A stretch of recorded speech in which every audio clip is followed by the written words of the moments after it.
Lokshahhi Maza SP News India, your trusted source for the latest of the nation, every day.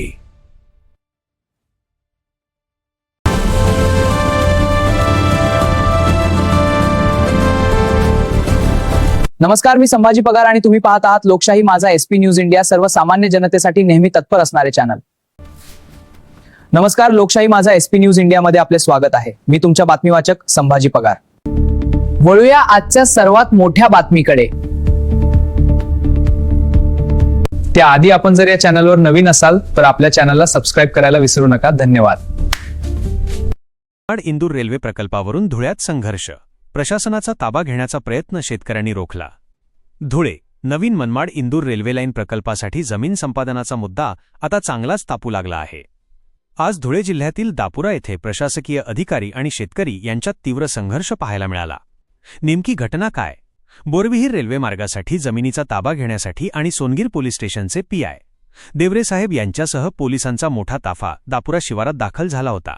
शेतकरी अनिल पाटील यांच्या शेतात police बळाचा वापर करून ताबा घेण्याचा प्रयत्न करण्यात आला. मात्र शेतकरी आणि ग्रामस्थांनी या कारवाईला कडाडून विरोध केला. शेतकऱ्यांची भूमिका. शेतकरी अनिल पाटील यांनी आक्रमक पवित्रा घेत अधिकाऱ्यांना स्पष्ट शब्दांत सुनावले की लवाद न्यायालयात जोपर्यंत अंतिम न्याय मिळत नाही तोपर्यंत जमीन देणार नाही.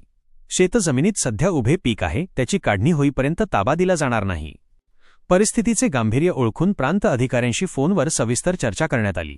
त्यानंतर सध्याची परिस्थिती पाहून प्रशासनाने माघार घेतली. लोकप्रतिनिधींची मध्यस्थी. या वादात धुळे ग्रामीणचे आमदार रामदादा भदाणे यांनी हस्तक्षेप केला.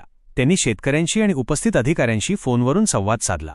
आमचे वरिष्ठ पातळीवर बोलणे सुरू आहे. शेतकऱ्यांना वाढीव मोबदला मिळवून देण्यासाठी आम्ही कटिबद्ध आहोत. तोपर्यंत प्रशासनाने शेतकऱ्यांना सहकार्य करावे आणि बळजबरी करू नये, असे निर्देश आमदार भदाणे यांनी दिले. त्यानंतर पोलीस ताफा माघारी फिरला. 23 फेब्रुवारीला रास्ता रोकोचा इशारा. प्रशासनाच्या या भूमिकेमुळे प्रकल्पग्रस्त शेतकऱ्यांमध्ये मोठा असंतोष निर्माण झाला आहे. लोकशाही धडक मोर्चाचे संस्थापक शेखरदादा पगार यांच्या नेतृत्वाखाली आता आंदोलनाची धार तीव्र करण्यात येणार आहे. तारीख 23 फेब्रुवारी 2026.